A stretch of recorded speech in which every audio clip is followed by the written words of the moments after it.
They still itching? Yes, it's been itching this whole time I've been sitting here. Oh, what is that? Oh, that's the mapping string. Yes. So, okay. I think you've got a good view there. I just want to so scratch this it. is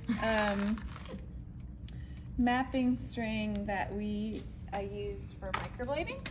It looks like that stuff that the contractors use Yes, to like it is. flick. Exactly. Exactly that.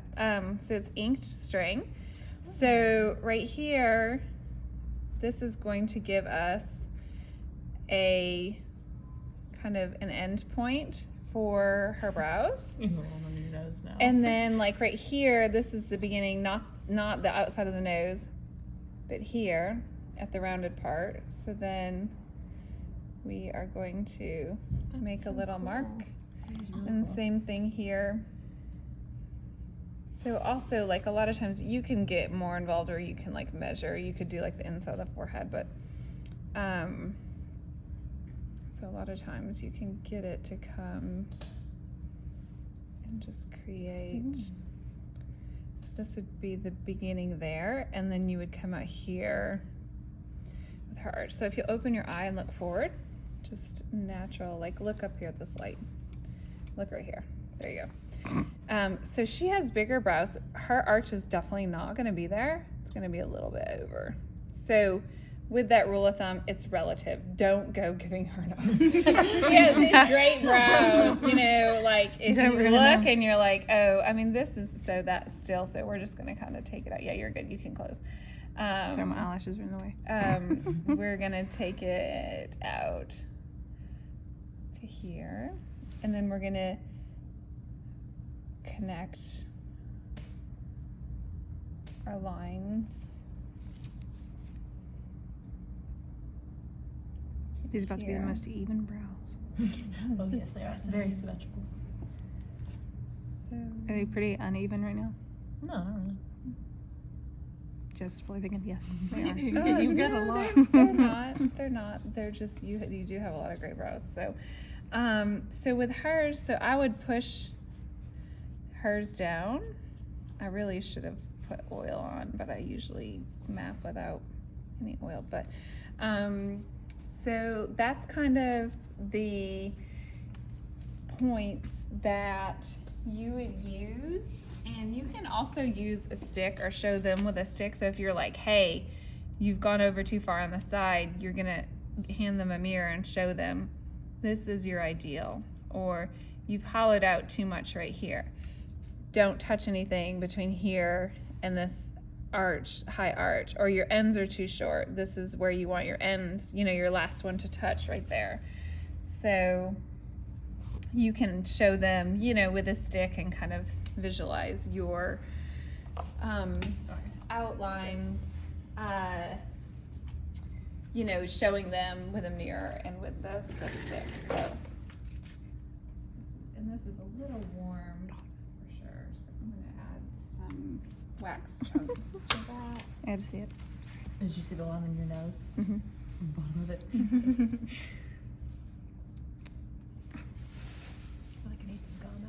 I know. I took a nap. So if your wax is too hot, what do? Turn it down down. and twirl it around. Turn it Test down it on yourself. and add a Make chunk. sure it's too hot. So like instead of just standing here staring at your client, just go get a chunk of wax and it'll cool it down. And then you can kind of scrape off of it so it'll get it closer to room temperature. So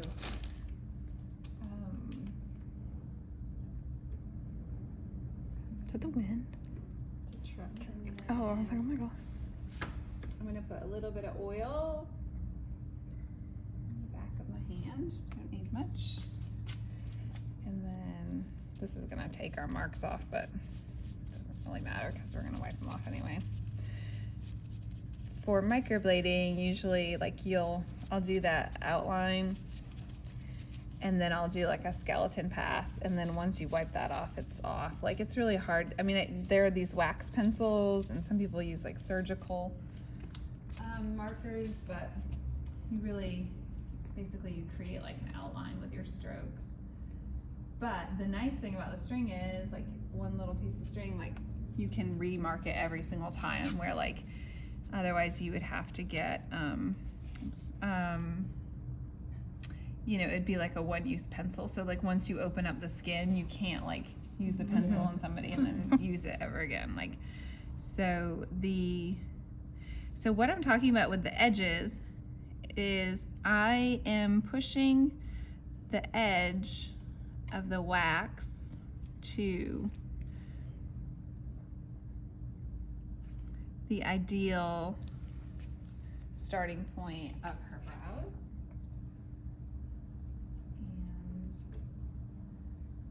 And then the same here. If you'll turn this a little bit.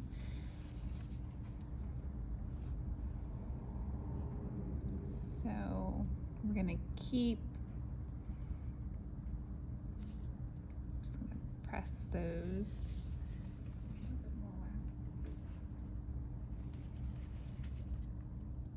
So to get like a really clean edge, you can just kind of press the wax where you want it to be, and then making sure that you have a nice edge where you're not like scraping it out and it's really thin. And then, so even though she didn't look like she needed much off, just cleaning off those lighter ones, it just gives them more brow. Like even if they like a bushier brow, it still just kind of emphasizes it because it kind of gets the clutter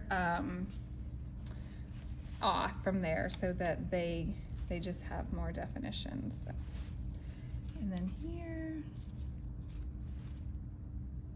so it's not like you don't, and the thing is too that you want to do like I feel like nail places or aesthetics places used to feel like they really had to change someone's appearance or the appearance of the brow to feel like they gave them their money's worth for the service, and that got everybody into a lot of trouble because so I'm going to push these hairs down because we're not trying to change Taylor's shape.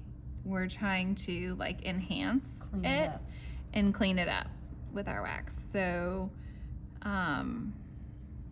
but I feel like people felt like, you know, it's like if you went to a hair place and every time they had to cut something off, you know what I mean? Yeah. To where you're just like, no, I want long hair, I just want to trim, you know, or whatever. So I feel like places used to do that too, and then like all of the older generation ended up with this like standard older lady haircut.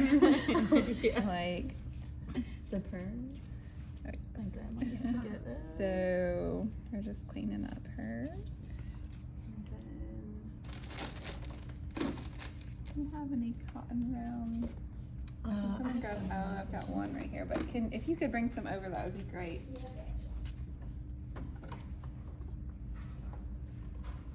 This whole area of my face is swollen because I don't know what's going on with that. Why it Do you just? like it ingrown? I don't think so. It doesn't feel like it. Yeah. It just feels like It looks just angry. yeah. And then that Did you dog do high headbutted me frequency? yesterday. No, I have not yet. You really can't touch your face while you're at work because you know God knows what all those creatures have. Well, going dog on there. headbutted me yesterday in my No. chin.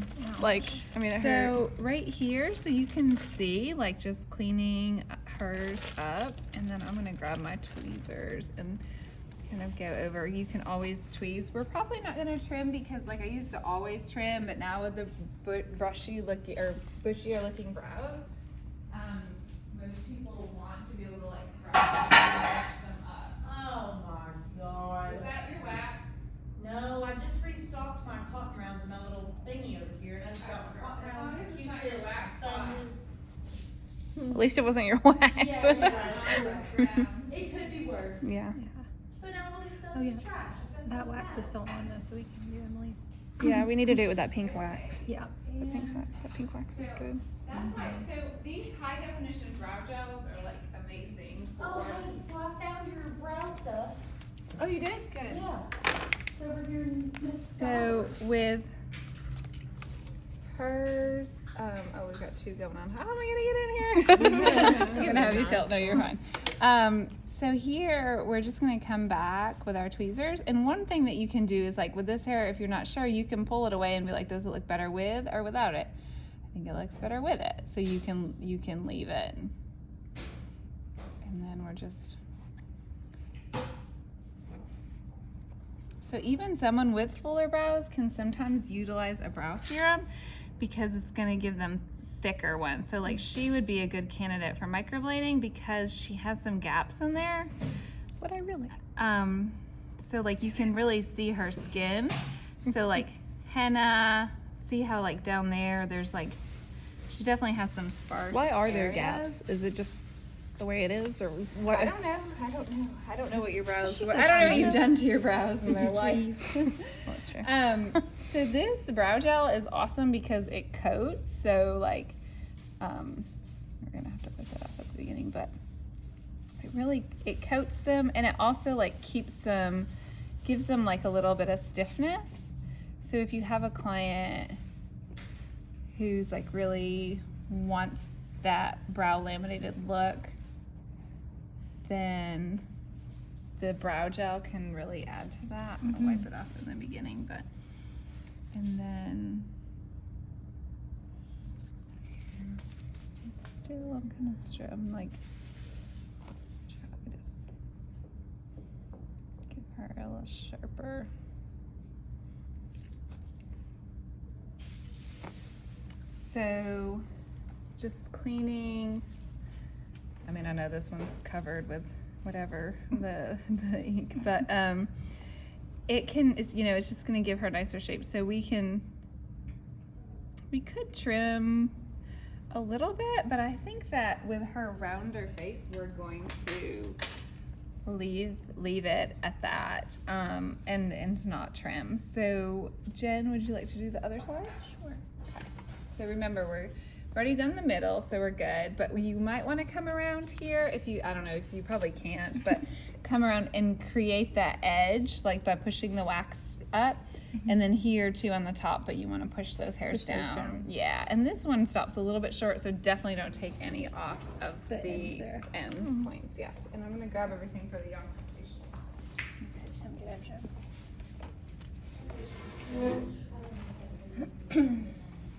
Fall asleep. What was I gonna say? Oh, I used vitamin E oil for like To help them grow. a month. Yeah, because I had like no brows. And like, wow. I'll show you. I keep forgetting you have a gown on. I heard castor oil. Well, it was castor oil and vitamin E oil, and you can actually. For your brows, Hold on. your brows to grow? Yes, because I had like barely any brows. Yeah. Like, look how tiny. Oh. Yeah, there. I couldn't imagine that. Close your eyes for me, sweetie.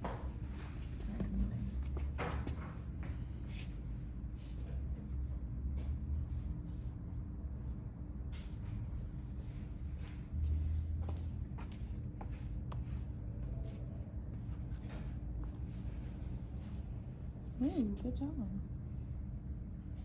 Thank you. Her brows are so good that it makes me so. Right. She does have some pretty nice brows. I think so. This one looks really good.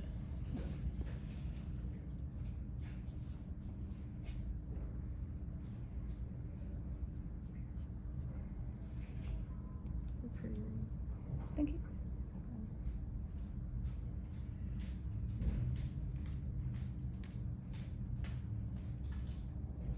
Like I said, I still need a wedding band. I've yet to do that. Maybe in a couple years I'll get one. Get one what? A wedding band. Oh. Since we eloped, I never got one. Well, your hands might swell with all the lash